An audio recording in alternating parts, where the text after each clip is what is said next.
analogy of what the president's proposing with the bipartisan infrastructure bill, really trying to bring all those components together, address climate change, and Rodica is amazing. So we learned a lot of this. I learned a lot of this from Rodica.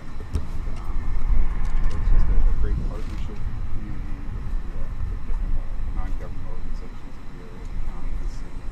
The mayor will be joining us in a minute. So we're going to give you a quick tour. I'm going to show it to you, but I call this infrastructure of the future. This is what we need to do moving forward, not just put the concrete back in, but make sure you take into the wishes of the neighborhood and the city that you're building in. Absolutely. Absolutely. So I guess we'll get started. Yeah. All right, sir. Yeah.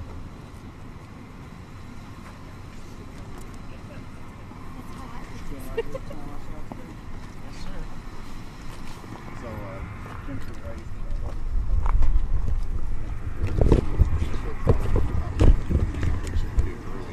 This was a project where we partnered with 16th Street Community Health Center immediately. And they really did a lot of public outreach for us. And then Dan Schwarczyk oversaw the construction. And it's a very urban watershed.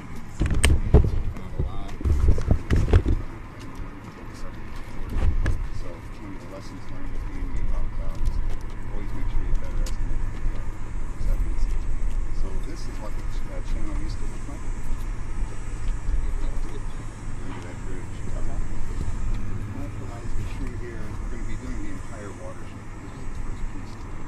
We've got another park upstream that again the county parks on.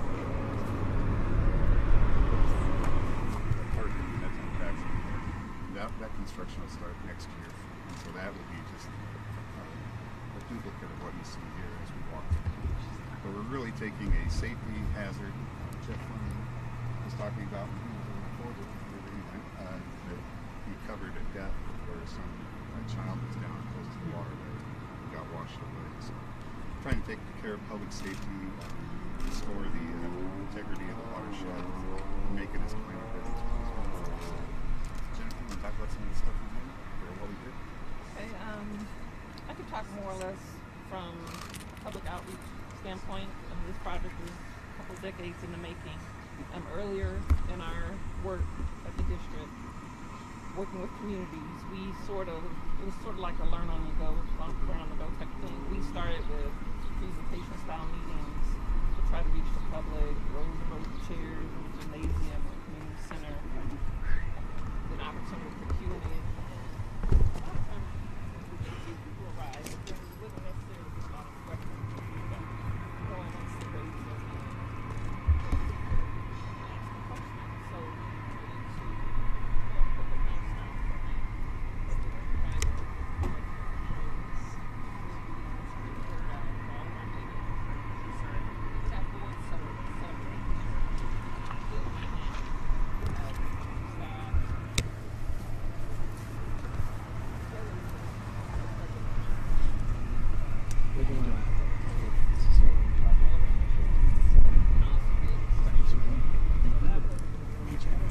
put the mic on here to capture some of the audio? I'm hearing a little bit of it. I mean, I just want to have it in that box. Okay. So I could put it here and kind of get a little closer, I guess.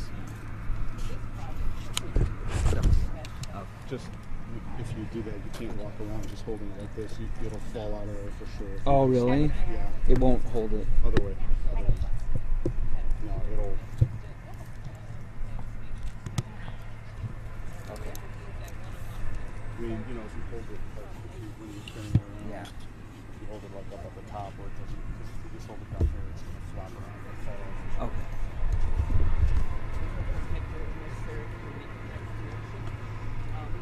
Lots of neighbors. Restaurants is here. You'll be hearing from her, but you know, the elected officials, all the res is right on the corridor. This river goes through their front yard, not necessarily their backyard. So we wanted to make sure everyone knew about it, but also got information and took ownership. We did offer input. You know, we like, what kind of pedestrian bridge should we put in? What type of playground? What color? You know, those were big little things, but it still went a long way by at least trying to get the neighbors talk whatsoever, because we did take it to heart and we included elements, any feedback that we received in our design. So this is again right here, looking where it used to look, a lot of overgrown vegetation, not as safe with regards to people coming in and going the concrete line channel. So with the change, it was a big change, it was a drastic change, but we feel that people can come and actually enjoy themselves and appreciate the river that goes through the area. This has been Tom Barrett. Good to see you, sir. I'm a little late. Things happen.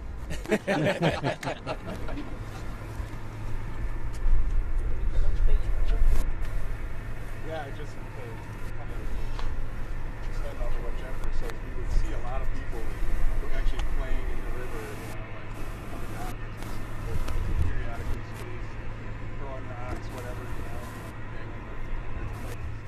The whole park is now a much more like user-friendly an experience, when a lot of us take for granted, to be able to experience that, go to a river that's, functioning like it should. But during construction, I think we had some really important lessons learned. We learned about that sometimes our urban areas have a little more issues to deal with in terms of waste management of the soils.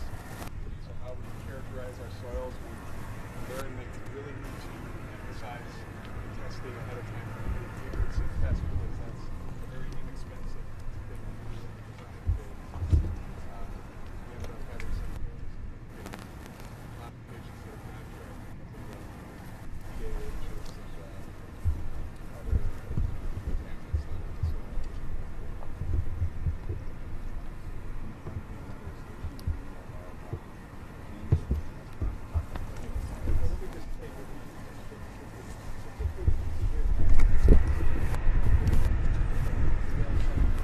Let's defeat nature, right? And I think right now, far more successful for us has been we're fortunate to be part of nature, and instead of trying to defeat nature, let's work together. And having the federal government as our partner is unbelievably possible. So just so you know how much I appreciate that. Thank you.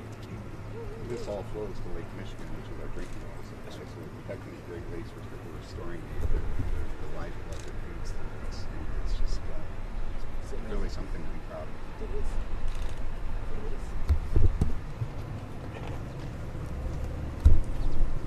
Mr. Mayor, we're going to just walk over there. Good. Still going to summer walk? Actually, no.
Most days, yeah. But as I said, it's always something that comes up in the last sentence.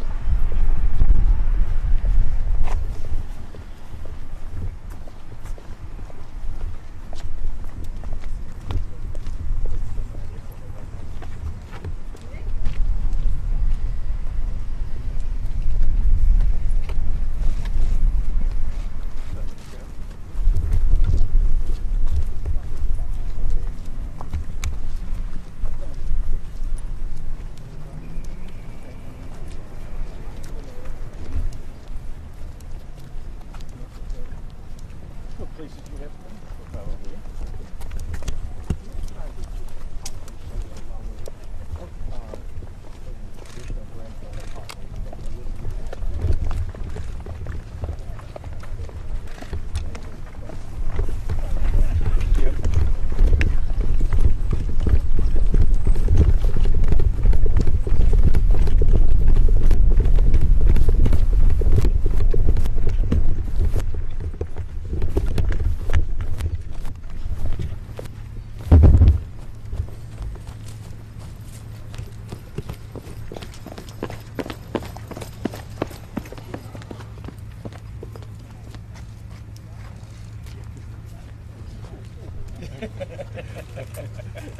Smart strategy.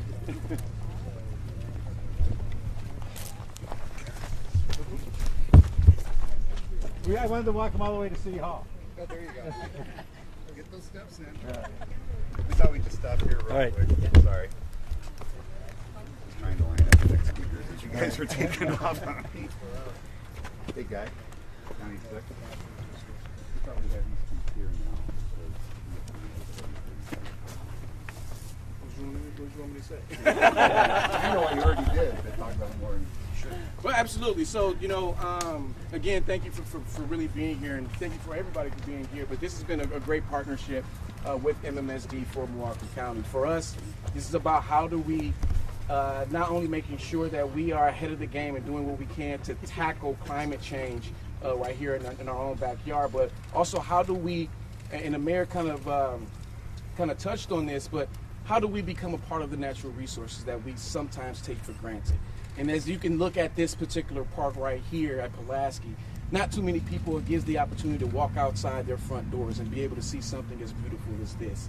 But we want to make sure that we are doing our part.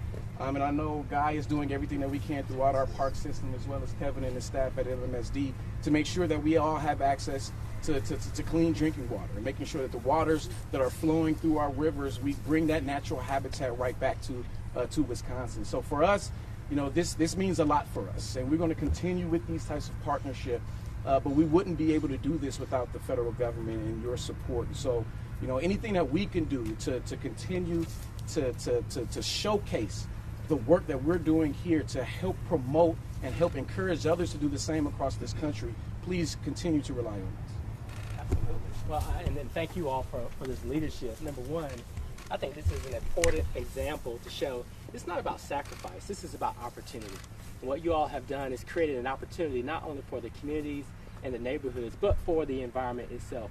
And by the way, the way you all have constructed this, it demonstrates that it can be done in a resilient way that's friendly to the planet, friendly to people and communities. And so this is a great example of what we should see all across the country. So thank you all for your leadership here. If you want to know what the pedestrian bridge looked like before, with a beautiful concrete line channel underneath, that was it. And then we replaced it with that bridge. No comparison. No, it's a totally different environment.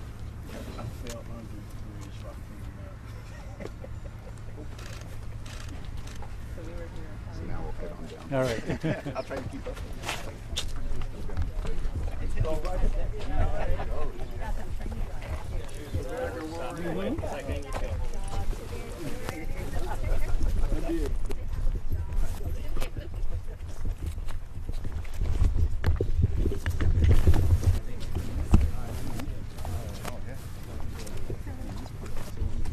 Yeah. So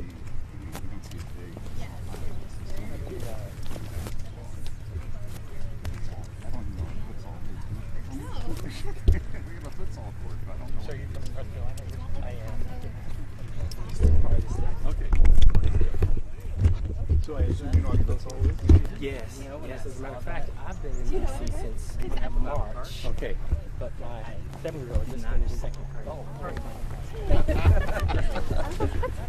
so curious for him that I feel that I was like, is that a cocktail?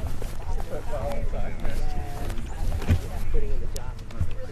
Oh, I believe me. Well, that's nice to be back.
Like the two shortest people, you're like, where are they?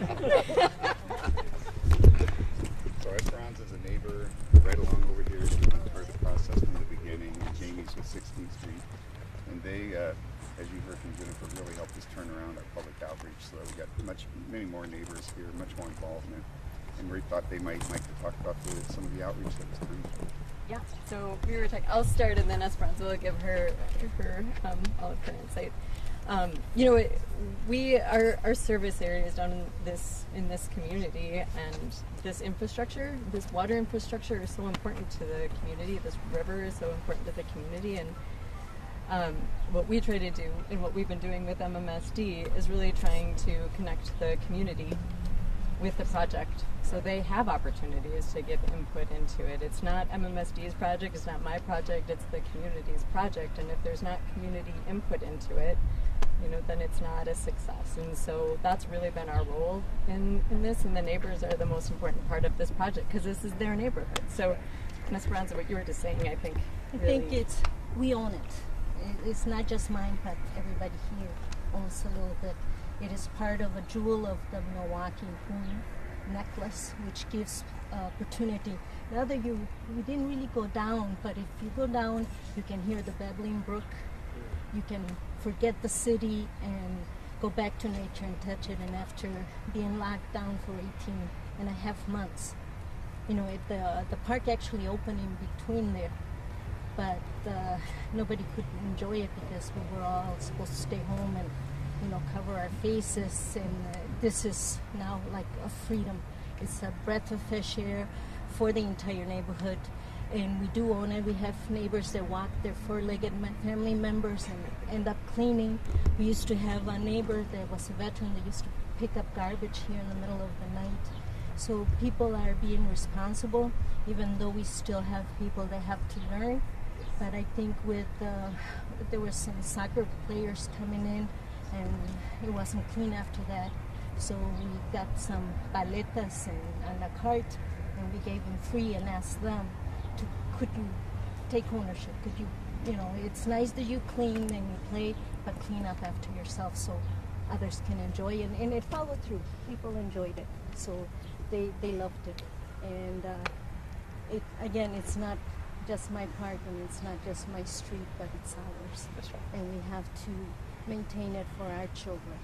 And you know, Milwaukee has the best water in the world. Let's enjoy it. And by keeping the rivers clean, we keep Lake Michigan clean, which is what we drink, and maintains us. And Jeff Spence oversees the outreach for MMSD. So these two folks are the best examples of outreach. We don't believe that without that input from our community, would our projects be a success. And at the end of the day, it's people like Esperanza and her neighbors that take over ownership and responsibility. And that's really what we want to see with all of our projects. Got a lot of water course elements to build out. But at the end of the day, everybody, including our young citizens, should understand the benefit and the responsibility of really maintaining a natural resource. When we get to that point, we would have made a huge change in this community. People won't see it as a burden, but as a true asset. If you go back in time, we had what were known as the sewer wars here in southeast Wisconsin, primarily between the city and the suburbs over the deep tunnel and the cost distribution of the deep tunnel. And so it was really, really, really big. But over the last 2 decades, and Kevin has been around for most of that, it has changed dramatically. And on the one hand, what you had was, again, where the suburbs and the cities essentially talked to each other in court, primarily. Now there is a watershed approach where not just the city, not just the county, but the entire watershed. The approach is how can we work together? So that's an intergovernmental cooperation. But what you're seeing today, I think you'd be hard pressed around the country to find people who even knew their sewage district existed, much less had a working relationship in the community with the sewer project, so that you have this understanding of how can we work together to improve the lives of everyone. So I'm proud of the work that they've done to bring the community into this and have the community be part of the decision-making process. Because it's true, if you look at this, we're in the heart of the city, and you've got a really nice area. A lot of it is our cooperation with the MSD, but then you look at the work that we do with the county parks, you look at the work that the state does. I think this is why I'm so happy to have an administration that sees the value of partnerships and working together, because we're not at each other's throat. That's right. We're okay, how can we do this together? That's right. And Dan is from the suburbs, you've got suburban representation, you've got the county, you've got the state, you've got the sewer district, you've got the city. So we're just delighted to have you at the party. We're glad to be at the party. I mean, this is a happening party, and I think partnership is critical. I mean, to look around in this crowd and see the state, see the county, see the city, see the communities. This is a model for what we want to see all across the country. And Esperanza, I think if I'm correct, Esperanza means hope. And I think you give us just so much hope that with this level of partnership, we can realize what we need to with the government and our communities working together. We don't have to sacrifice. It doesn't have to be either or. And I think you all are demonstrating that we can have it all. Even our president of our neighborhood association's last name is Hope. Travis Hope. There's a theme there. Yes. So.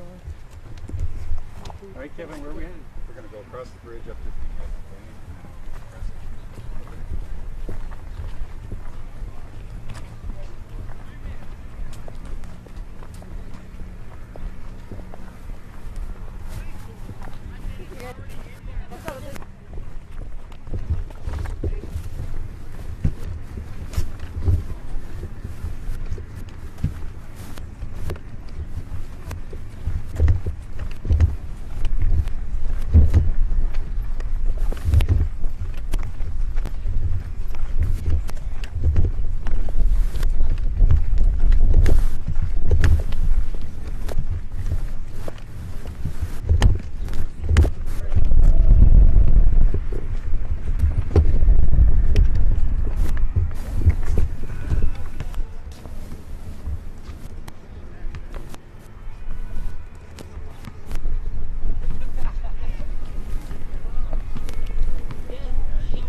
Goes all the way to the lake. I think the entire watershed is about 14 miles long, all the way to the airport. It's way more than Okay. yeah. Sure, that Kevin, you're leaving us, Kevin. Oh, I'm sorry. Okay. So they have this two here.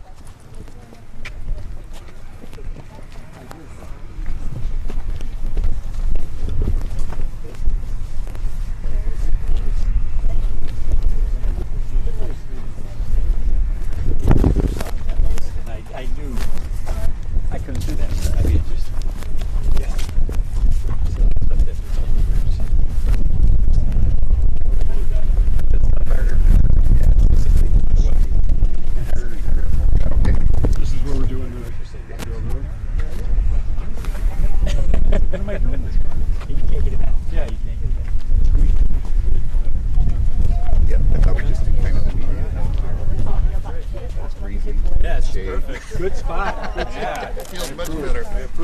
guys scoot over this way so you don't have like sunlight behind you? Thank you. Yes. The administrator just wants to give about a 3-hour dissertation. I think we can just go ahead and let you guys fire away with questions. We got about 5 or 10 minutes here for the administrator and the mayor and whoever else. So is this an example of what everybody else should do, or does more need to be done? You know, this is a great example of what we need to see all across the country. We really need to see more partnership at the federal, state, and local level, but the interconnection here with the community is just outstanding. Let's talk about the infrastructure plan and its proposal to get rid of lead pipes. We've got 70,000 here in Milwaukee. What would this proposal mean for the nation, really?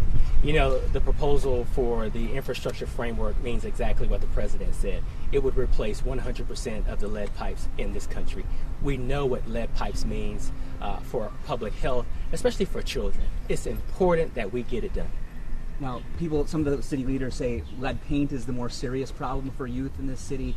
What about lead paint as opposed to investing in lead pipes, which is a huge investment for the government? You know, we have to start with lead pipes. We know what the problems are there. We're working on an infrastructure plan, but that doesn't mean that lead paint goes unnoticed. At EPA, we're really focused on how we walk and chew gum at the same time. So we're really focusing on our priorities to get our rulemakings up to speed so that we can protect public health in all of these media. Mayor, you laid out a plan years ago to address the pipes, but could this happen without the investment? Oh, there's absolutely no way we could move at the speed with which we want to move unless we had the federal involvement. And as the administrator said, we can walk and chew gum at the same time. And so your question as it pertains to the lead paint, when I've talked to our congressional representatives, when I've talked to Congresswoman Moore, when I've talked to Senator Baldwin, with the ARPA money, it is clear that there is an opportunity to use some of the ARPA money for the lead paint issue. And so that is a serious issue from a health perspective for children. But our hopes are really pinned on the infrastructure bill to address the lead pipe issue, which is really at its core, it's really an aging infrastructure bill and an aging infrastructure problem. So we want to be able to address that aging infrastructure, which also has potential health ramifications. So this, I think, is a real generational opportunity for us to do both, to deal with the replacement of lead pipes and do that at a speed with which we would love to do it, and at the same time to address the lead paint issue. What's also fortunate for both of these issues is there's a workforce component because you're going to need people to do it, and we want to give jobs to people who live here to address both of these issues. So again, I can't be happier with the approach that the president and the administrator have taken to work with local governments and local communities to address these issues. Is it your plan to use some of the ARPA funding to help build up that workforce that would replace the pipes? Absolutely, yes. And I'm working right now with Employ Milwaukee specifically to help us develop that workforce so that we can have individuals who can do that work. And interestingly, this is one of the challenges. The workforce, whether it's the lead infrastructure or whether it's the lead paint, the workforce development is a critical component of this as well. So that's why we're going to be working with Employ Milwaukee to make sure we can get people through that pipeline.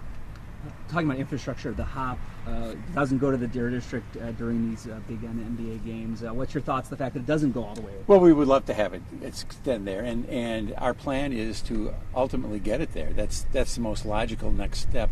But we want it to go north. We want it to go along Martin Luther King Drive to North Avenue. We want it to go south to National Avenue and over to 6th Street. And again, I see a potential here with the infrastructure packages to allow us to make those investments. But that remains to be seen. But we certainly would love to see that happen. Where would that be on the priority list if you Bronzeville and the other areas? That you well, again, right now, I would say the highest priorities for us as a city are the lead paint issue through funding through ARPA and the lead pipe replacement with funding through the infrastructure bill. I'm also hopeful, because this is all very much a work in progress, that there will be opportunities to use funding through the infrastructure bill to deal with the expansion of the streetcar and also to support the bus system. So that remains to be seen, because that's been changing a lot. As far as the streetcar, though, which priority would you have? Bronzeville? Oh, I think we can do them both at the same time. Again, by just by physicality, we have to go past Fiserv Forum to get to Bronzeville. So that makes all the sense in the world. So without a doubt, the next extension, logical extension, is to get to the Fiserv Forum. Any bets with the mayor of Phoenix over the NBA? Well, it's interesting you should say that, because here's breaking news. As I was standing there before, I saw that there was a call, and lo and behold, it's a call from the mayor of Phoenix. So I missed that call because I didn't want to be disrespectful. But when I'm done here, I will call the mayor of Phoenix back to see. I'm just going out on a limb here, is that she's not calling to ask me about my health, that she's calling for some other reason. So have you thought about what you're going to offer up? I will, and I probably shouldn't say this with cameras running here, because we had an issue when we did this with Toronto where we couldn't get the beer into Canada. There was just exporting beer over the border. I never knew what an issue it was, and so I want to be true that we're planning on winning, but I want to make sure that it's something we can ship to Arizona. I don't think we have those international problems with Phoenix. So, how about staffing and manpower and initiatives, DPW, police? You mentioned the health department. What's the city doing to step up things during the finals? Well, certainly the police are involved, and we're working very, very closely with the Bucks. And as you can see, what we did in the last series is we worked with the Bucks to expand that plaza area, because there are more people who want to be there. And I think when you see the games on national TV and they flash to that crowd outside Fiserv Forum, it sends a very positive message of having people in the community support the team. And so that's going to grow. Obviously, the Bucks are now going to have the watch party inside the Fiserv Forum as well. For $10, I'm not selling tickets for them, but that they're going to be people who watch there. But we're working with them. DPW's been very, very involved as well. So it's been a very solid working relationship. Does the finals help recover any lost reputation over the DNC?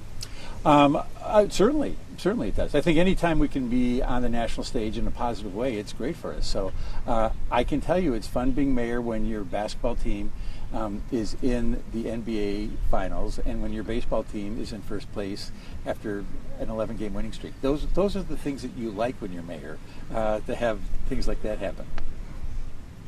One quick, less pleasant question, but there are calls increasing again. The former lieutenant governor today suggesting that the governor deploy state patrol to assist Milwaukee in addressing its crime. Well, again, I find tremendous irony in this, because literally for years I have been asking the state legislature to increase the funding so that we can maintain the size of our police department.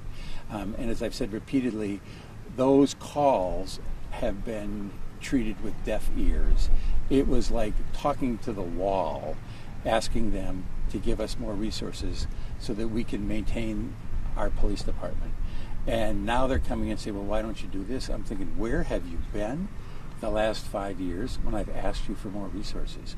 So I don't know how genuine that is, because we want to make sure that we have adequate policing, and it can't be done on this reactionary basis. This is a long-term commitment, and the state legislature, if you're looking for who is most responsible for defunding police in the state, it is the Wisconsin legislature. Mr. Administrator, why Milwaukee? The president was here a week ago in Wisconsin. The vice president also sold the infrastructure plan in Milwaukee earlier this year. Why Wisconsin? Why so much focus this time around? Number one, it's a great state. Number two, Milwaukee is doing exactly what we want to see the rest of the country doing. Looking at ways to marry jobs, infrastructure, natural resources, protecting the planet, protecting communities. You guys have a winning recipe going on here. We want the world to see it. And more importantly, we want other cities across this country to replicate what we see happening in the state. Good answer. Good answer. Thank you very much.